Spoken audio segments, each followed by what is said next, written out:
ዳዊት ማለት ሰላም ማለት ነው። ዳዊት ማለት ደስታ ማለት ነው። ዳዊት ማለት የአምላክ ልብ ማለት ነው።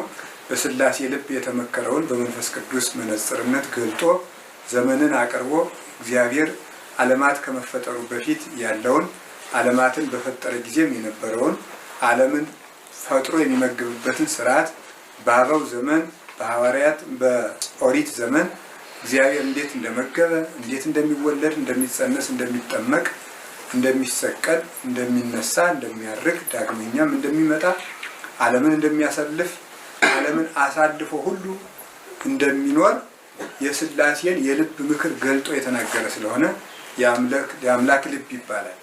የአምላክ ልብ የተባለበት ምክንያት አንደኛ በስላሴ ልብ ያለውን ስለተናገረ፣ ሁለተኛ ደግሞ እግዚአብሔር የሚወደውን ነገር የሰራ ነብይ ነበር። እግዚአብሔር የሚወደውን ነገር የሰራ ነው። እግዚአብሔር የሚወደው በምድር ላይ ያለው ትልቁ ነገር ፍቅር ነውና አፍቅሮ ጸላይት ትባላለች። አፍቅሮ ጸላይት ማለት ጠላትን መውደድ ማለት ነው። ይችን ገና ወንጌል ሳትጻፍ አስቀድሞ የሰራት ቅዱስ ዳዊት ስለነበረ ዘከመ ልቤ የእግዚአብሔር ልብ የምትባል ወንጌል ናት። ሰው ሐሳቡን በልቡ እንደሚያኖረው እግዚአብሔር ሐሳቡን በወንጌል ስላጻፈ ወንጌል የእግዚአብሔር ልብ ትባላለች። ወንጌልን ያገኘ ሰው የእግዚአብሔርን ልቡን አገኘ ይባላል። ቅዱስ ዳዊት ደግሞ የወንጌል ደግሞ መሰረቷን ፍጻሜዋን ፍቅር ስለሆነ ጠላቱን ሳኦልን በእጁ አግኝቶ ሳይገለው ስላለፈ ምን ይባላል? ይሄ አፍቅሮ ጸላይትን ስለፈጸመ ዘከመ ልቤ ማለት እንደ ልቤ እንደ ወንጌል የኖረ ነው ማለት ነው። ዳዊት ማለት እንደ ልቤ እንደ አብ እንደ ወልድ እንደ መንፈስ ቅዱስ እንደ ምክራቸው የኖረ እንደ ወንጌል የኖረ ወንጌል ሳትጻፍ እንደ ወንጌል የኖረ ነብይ ነውና በዚህ ምክንያት በቤተ ክርስቲያን ትልቅ ክብር የተሰጠው እንደ ቅዱስ ዳዊት ያለ የለም። ክርስትና ብንነሳ ዳዊት ተደግሞ ነው። ተክሊል ቢፈጸም ዳዊት ተደግሞ ነው። ብንመነኩስ ዳዊት ተደግሞ ነው። ስንሞት የሚደገመው ዳዊት ነው። ቅዳሴ ከመግባታችን በፊት ካህኑ ከግባተ መንጦላዕት በፊት ውስጥ ገብቶ አሃዱ ከማለቱ በፊት ወጥቶ ከመጋረጃው በውጭ በኩል ፊቱን ወደ ሕዝቡ ዙሮ የሚደግመው ጸሎት ዳዊት ነው። ከቅዱስ ዳዊት መዝሙር የተሰሩ መዝሙራት ናቸው የሚደገሙት ማለት ነው። ቅዳሴ የሚጀምረው በዳዊት ነው። ስንሞትም ፍታቱ ዳዊት ነው። ዕቃ የሚከበረው ከዳዊት ተውጣቶ ነው። ጸሎተ ቡራኬው ዳዊት ነው።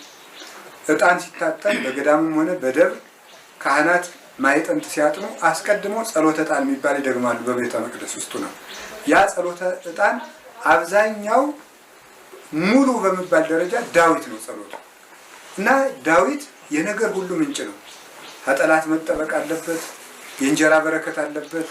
የእድሜ በረከት አለበት። ዳዊት የሚደግም ሰው እድሜውን ባጭሩ አይቀጭ። የተሰደኒ በመንፈቅ ዓመቴ ስለሚል በእድሜ እኩሌታ አትውሰደኝ ስለሚል አይቀስፈውም። ያለ እድሜው አይቀሰፍም። አይነ ኩሉ ነፍስ ይሴፎኪ ያከ ስለሚል የቅዱስ ዳዊትን መዝሙር የሚዘምር ሰው አይርበውም።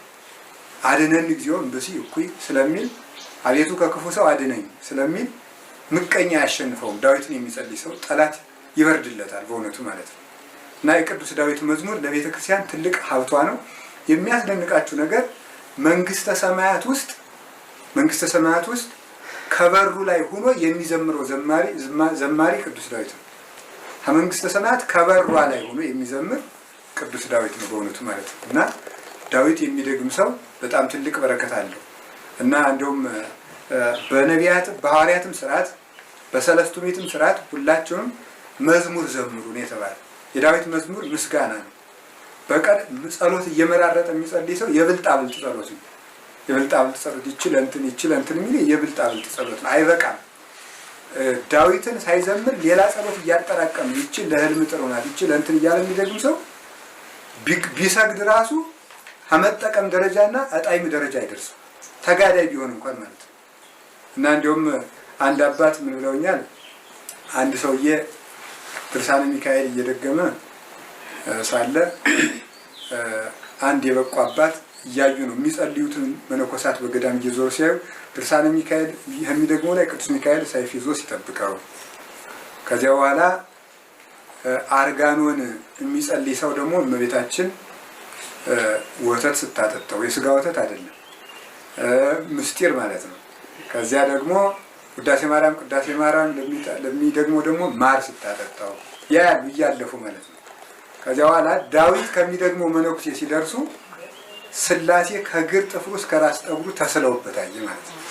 እና ዳዊት የሚደግም ሰው ከትልቅ ደረጃ ነው የሚደርሰው። የዕለቱን ዳዊት ከመዘመር በላይ በልተንም ቢሆን ዝም ብለን ባገኘነው አጋጣሚ 3 መዝሙርም 4 መዝሙርም መድገም እንችላለን። ሳይበላ የሚጸለየው የዕለቱ ዳዊት ነው። ከዚያ የተረፈውን ግን ዝም ብለን ባገኘነው አጋጣሚ ዝም ብለን ዳዊት ማንበብ ነው እና አጋንንትን ሁሉ ብትንትን ነው የሚያደርጋቸው በእውነቱ። አሁን ዲያብሎስ አውቆ እኮ ነው ዳዊት ማስደገሙን አስትቶ ጸሎት እንዳይጸልይ ሰውን ምንድነው ማዘጋት። በጣም እኮ አጋንንት እኮ ነው የሚጫወተው በእውነቱ ማለት ዝጋና ዝም ብለህ ስገድ ይለዋል። ዳዊቷን መጀመሪያ ዳዊት እንድገም ዝም ብላችሁ በትኑ። አሁን ቅዱስ እንጦንስ በበረሃው መካከል ሲሄድ አጋንንት በጨለማው መሀል ሲሄድ አጋንንት ድንጋዩን አፈሩን እያነሱ ይጥሉበታል። እግዚአብሔር ያበር ሊጠ ምንትኑ ያፈራሃኒ።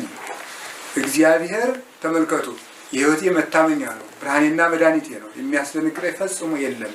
እግዚአብሔር ምእመና ለሕይወቴ ምንትኑ ያደነግጸኒ ወለመኒ ጸባአኒ ታህይል እየፈራሃኒ ልቤ እያለ ሲጸልይ አጋንንት እንደ ጢስ ይበተኑ ነበር። እና የሁሉንም ቅዱሳን ጸሎት እዩት። አሁን ምን ልጸልይ ይላል ሰው ህልም እንዳያሰቃየኝ ምን ልጸልይ? ዳዊት ነው ዋናው መድኃኒቱ፣ ጸሎት ዳዊት ነው። ስለዚህ ምንድነው መሰላችሁ የሁሉንም ገድለ ቅዱሳን እዩት። የሁሉንም ገድል አሁን ገድለ ቅዱሳን መቼም መነኩሴ በገድለ ቅዱሳን አይታመም። ቢያንስ 10 ገድል የሌለው አይኖርም መቼም ማለት ገድል ሞልቷል አይደል? ምንኩስና ገድል አይደል? እና የገድል መጽሐፍ ብዙ አለ። እስቲ አሁን እስካሁን ከተመለከታችሁት ገድል ውስጥ አብዛኛው ሙሉ ገድል አባ ገሌ የሚባለው ጻድቅ እዚህ ያለ ቦታ ሲደርስ ሰይጣን መጣበት። ከዚያ በኋላ ዳዊት እንዲሚል ጸለየ። እዩት ዝም ብላችሁ ማለት ነው። አቡነ ተክለ ሃይማኖት ከባት ሲወጡ ዳዊት እየደገሙ፣ አቡነ ሀብተ ማርያም ምናኔ ሲጀምሩ ምርሃኒ ጊዜው ፍኖተን ተባት ያውር የሚሄድበት መንገድ ምራኝ እያሉ ነው የወጡት ማለት ነው። እና አቡነ ገብረ መንፈስ ቅዱስ እነ ቅድስት ክርስቶስ ሰምራ እነ ቅድስት ወለተ ጴጥሮስ ገድሏን እዩት። እና አቡነ አብየ እግዚእ እና አቡነ መድኃኒነ እግዚእ የእነዚህ ሁሉ ቅዱሳን ገድል ብታዩት ጠቅላላ የቅዱሳን ጸሎት 100% ጸሎታቸው ዳዊት ውዳሴ ማርያም፣ ቅዳሴ ማርያም፣ ወንጌል፣ ገድለ ቅዱሳን ከዚያ በኋላ ሌላ ጸሎት የሚጨመር ከዚህ አቅም በላይ ሲወጣ ነው። እና እንደ ዳዊት ያለ ጸሎት በእውነቱ የለም። መብቃት እንዲያው እውነቴን ነው የምነግራቸው። አሁን ሰው አይገባውም እንጂ አሁን እንዲያው ምዕመናን ምን ደርሰው በሆነ ለሱባ የሚመጡት እንዲያው መናገር ፈልግ ነበር። ዝም ብሎ ሰው ያለ አቅሙ ይዘጋና ሽምብራ መቆርጠር ይሄ ፈጽሞ ነውር ነው። ሰይጣን ደርግሞ ነው የሚጥላችሁ። እኔ ማምላክ ከልቤ ነው ማለት አጣሞ ፊታችሁን ነው የሚጥላችሁ። እንደዚህ ያለ ነገር አያስብልም። መድኃኒቱ ምንድነው ካላችሁ ዳዊት አሁን ዳዊቱን ጀግንነቱ ካለ ማለት ዘግቼ እንትን እላለሁ ካለ እንቅልፍን ቀነስ አድርጎ 150 ለ40 ቀን ቢደግማት አንድ ሰው የፈለገው ነገር ካች አሁን ነግሬያችኋለሁ። ሞክሩብኝ ማምላክ ዛሬ ገብታ ጀምራችሁ ትሞክሩት። ዳዊቱን አሁን አንድ ሰው ለ40 ቀን 150 ቢዘልቀው የፈለገው ነገር ካች ነው። እኔ አሁን ዛሬ ይደረጋል ያምኜ ነው የምናገረው ይሄን ማለት ነው። ስለዚህ የቅዱስ ዳዊትን መዝሙር የሚዘምር ሰው የፈለገውን ነገር ያገኛል ከኃጢአት ብቻ በቀር ለሱ የማያስፈልገው ካልሆነ በቀር መዝሙረ ዳዊትን ደግሞ ሰው የማይመለስለት ጥያቄ የለም። እና ግራ ብንጋባ ሱባኤ ገብተን መልስ የምንመልሰው መልስ ቢኖር ዳዊት።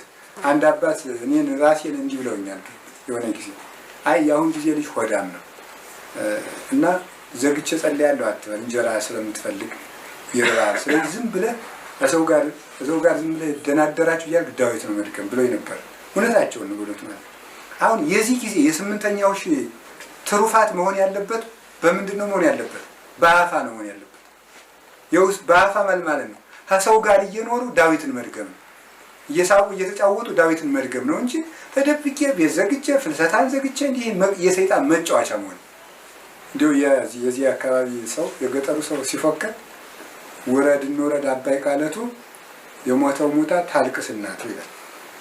ዘግቼ ልጸልይ ማለት ከሰይጣን ጋር ውረድ እንውረድ ናግጠም ይወንድ ማለት ደረት እንደ ደረት እስቲ ሞክረኝ ማለት ይሆንልናል አይሆንም። በእውነቱ በየትኛው ንጽህና በየትኛው ቅድስና እና ምዕመናን ሁሉ ይመጡና መዝጋት ዘግቼ ልጸልይ ነው ሱባኤ ማለት ነው። ከዚያ በኋላ ሰይጣን ምን ያቅመዋል? ምታቱን አቅሞ ይጥለዋል። በላ እንደዚህ አርሴማ እንደዚህ ሚካኤል እያለ ይጫወትበታል። ስለዚህ እንዲህ ከማለት እንደዚህ እመቤታችን እንደዚህ ያን እያለ ማለት ነው። ስለዚህ ቅዱስ ዳዊት በጣም ትልቅ የበረከት አባት ነው። የቅዱስ ዳዊትን መዝሙር ዘምሩት። የእግዚአብሔር የኢየሱስ ክርስቶስ አባቱ የዳዊት ልጅ ተብሎ ነው የተጠራ። የዳዊት ልጅ ነው የተባለ ክርስቶስ ራሱ ሲጸለይ ተሳሃለኒ እግዚኦ ወልደ ዳዊት የዳዊት ልጅ ሆይ ማረኝ ተብሎ ነው የተለመነ እና ዳዊት ፍጹም መማፀኛ ነው። ዲበ መንበረ ዳዊት ትጸን መንግስቱ ተብሎ የክርስቶስ መንግስት እንኳን በዳዊት ዙፋን ተብሎ የተነገረለት ነው እና ዳዊት የእግዚአብሔር አብ የባህሪ ልጅ የሆነው የኢየሱስ ክርስቶስ እንኳን ልጁ እንዲሆን የእመቤታችን አባት ለመሆን የበቃ ፍጹም ቡሩክ አባት ስለሆነ በረከቱ ይደርብን፣ አጋንንትን ይበትንልን። መዝሙረ ዳዊቱን ማታ ማታ እየጸለያችሁ አሁን አለው ሁሉም ነገር ሞልቱ ቢጨንቃችሁ አሁን እግዚኦሚ በሱ ለይሳቂዩነ ፍራት ሳቂዩኒ ብትሉት ፍራት ይላችሁ ደግሞ እግዚአብሔር የኒ ዋሎ ዘያጣን ብትሉት በትንትን የሚያደርጋችሁ ቢርባችሁ እንጀራ እንደውደቴን ነው የምነግራችሁ ማለት ነው። እንጀራ አሁን ብድጋጋችሁ ይችን አሁን አንዲቱን እንጀራ የምትለውን አንቀጽ ብትደግሟት ምግብ ያመጣል ቅዱስ ዳዊት ማለት ነው። ሁሉን ነገር በእውነቱ ማለት ነው። ላይለ ተኩላ ወከይሲ ትጽያን ወተከይድ አንበሳ ወከይሲ ብሏም ቢደግም አንድ ሰው እባቡ ጸጥ ይልለታል።